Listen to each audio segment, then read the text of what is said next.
Halo semuanya, nama saya Agnesti Putri Cayani. Saya dari kelas RPL 2024.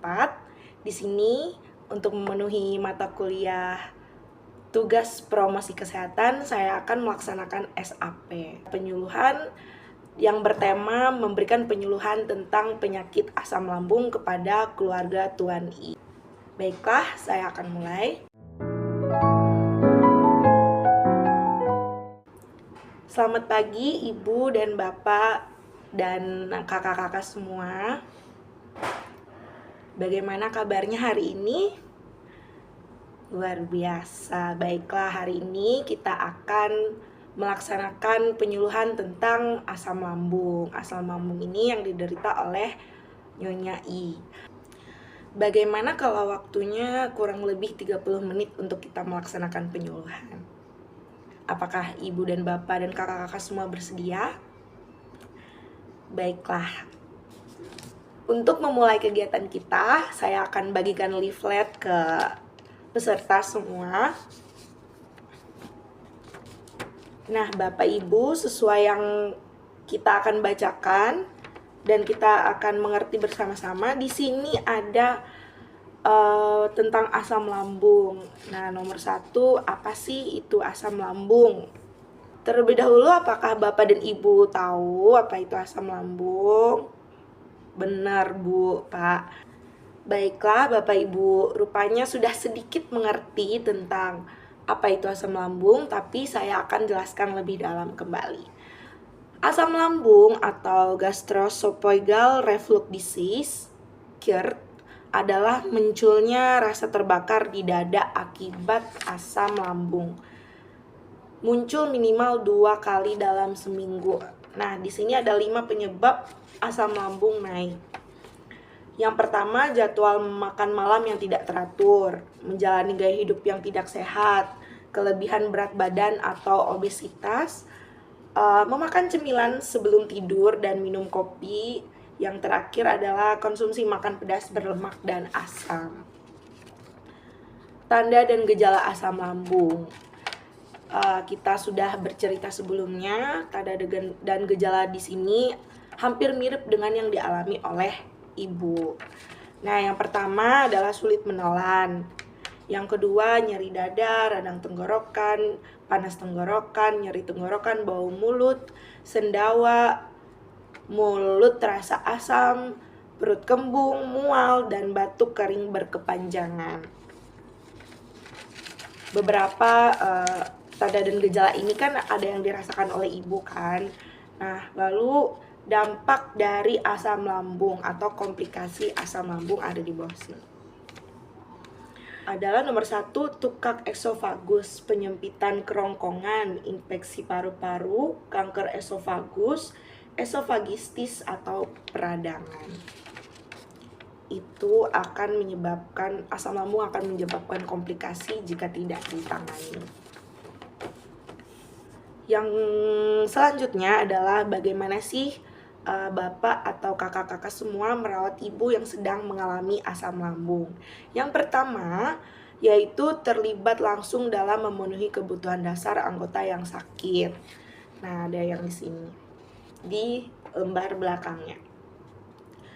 Kedua, mendukung secara emosional dan spiritual. Keluarga itu harus mendukung keluarga yang sakit agar fisiknya, mentalnya itu bisa sehat. Ketiga, menyarankan untuk istirahat yang cukup. Curahkan perhatian dan kasih sayang. Keluarga harus siaga dan waspada. Selanjutnya, memastikan jadwal makan teratur. Asam lambung ini terkena karena kita bisa lambat atau makan kita tidak teratur. Misalnya jam 11 pagi baru makan, jam sore baru makan, itu tidak baik, yang akan menyebabkan asam lambung ini terjadi.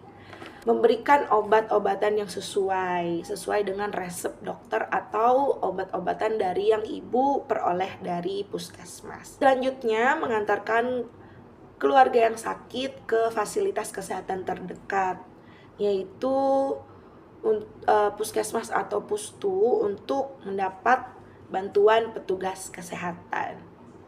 Ini sangat perlu ya ibu bapak, jangan Jangan hanya didiamkan di rumah, tapi penyakit ini harus kita cegah dan kita obati.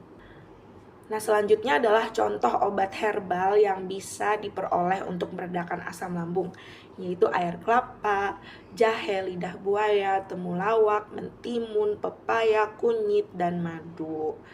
Nah, beberapa bahan alami itu bisa diolah untuk kita mencegah asam lambung terjadi. Jenis obat asam lambung yang biasanya mudah ditemukan di apotik dan di warung ada di bawah sini.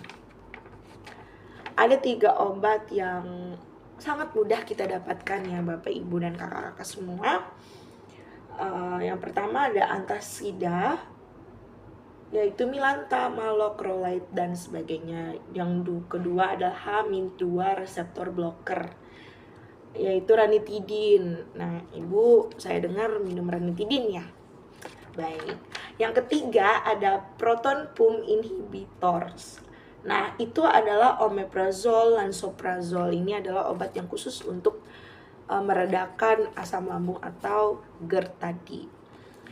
Nah, yang harus dilakukan oleh ibu jika ibu ingin memodifikasi agar penyakit ini tidak muncul, yaitu yang pertama, pakaian harus bersih, tempat tidur harus nyaman agar bisa beristirahat, menghindari konsumsi kafein karena mengonsumsi kafein itu tidak baik karena bisa menyebabkan asam lambung itu terjadi. Yang selanjutnya adalah memakan makanan yang mengandung banyak vitamin, misalnya buah-buahan, sayur-sayuran, seperti itu. Yang terakhir adalah memanfaatkan fasilitas kesehatan. Nah, jenis fasilitas kesehatan adalah rumah sakit, pustu, dokter, perawat bidan yang praktek di desa ini atau di mana, yang mempunyai klinik atau polindes. Nah, manfaat dari kita menyerahkan penyakit kita kepada yang bertugas atau kepada petugas kesehatan, yaitu tempat berobatnya yang nyaman untuk kita mengkonsultasikan penyakit kita, yaitu tempat kita mendapatkan informasi kesehatan, lalu tempat kita mendapatkan rujukan jika puskesmas, pustu, atau tempat praktik dokter itu tidak bisa menangani penyakit kita bisa minta rujukan ke rumah sakit yang lebih besar lagi, seperti itu. Bagaimana Bapak Ibu, kurang lebih 15 menit ini kita sudah berbicara tentang materi asam lambung. Apakah Ibu dan Bapak menangkap apa yang saya sampaikan? Baiklah, terima kasih. Selanjutnya, apakah Bapak dan Ibu ada yang ditanyakan?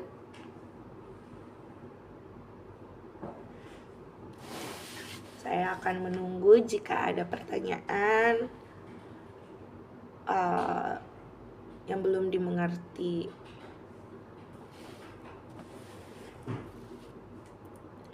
Oh, Ibu dan Bapak ingin bertanya obat herbal apa ya yang mudah ditemukan di sini, di desa ini. Nah, obat herbal yang dapat kita temukan yaitu air kelapa, jahe, temulawak, mentimun, pepaya, kunyit, madu, dan lidah buaya.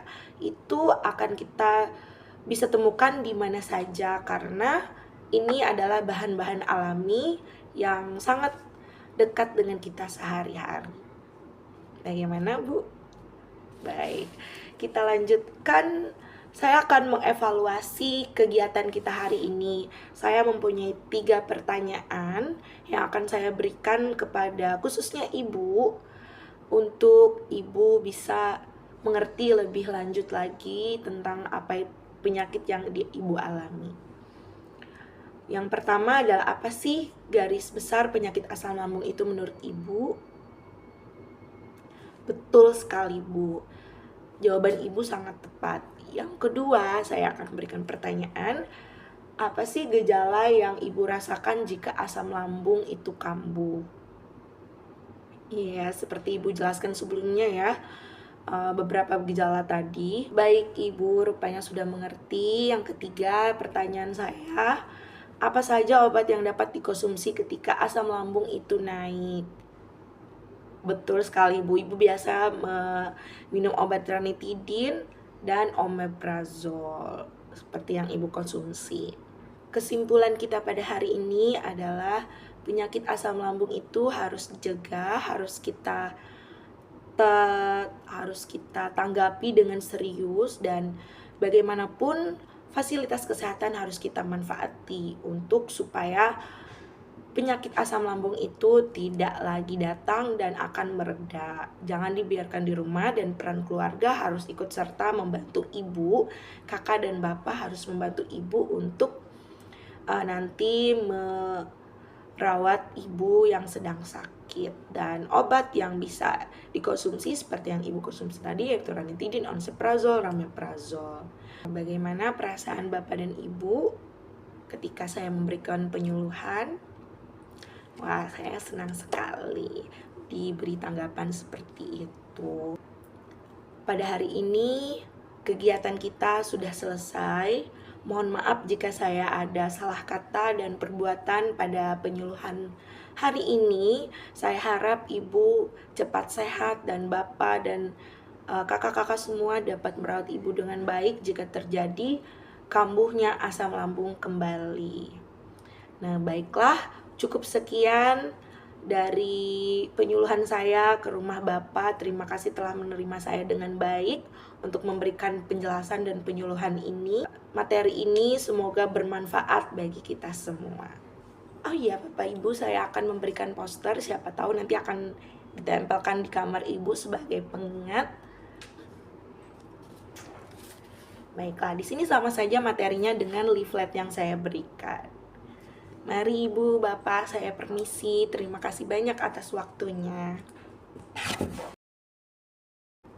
Nah, itu tadi bagaimana contoh kita memberikan acara penyuluhan kepada keluarga yang terkena penyakit asam lambung. Jadi, semoga video saya bermanfaat dan sampai jumpa.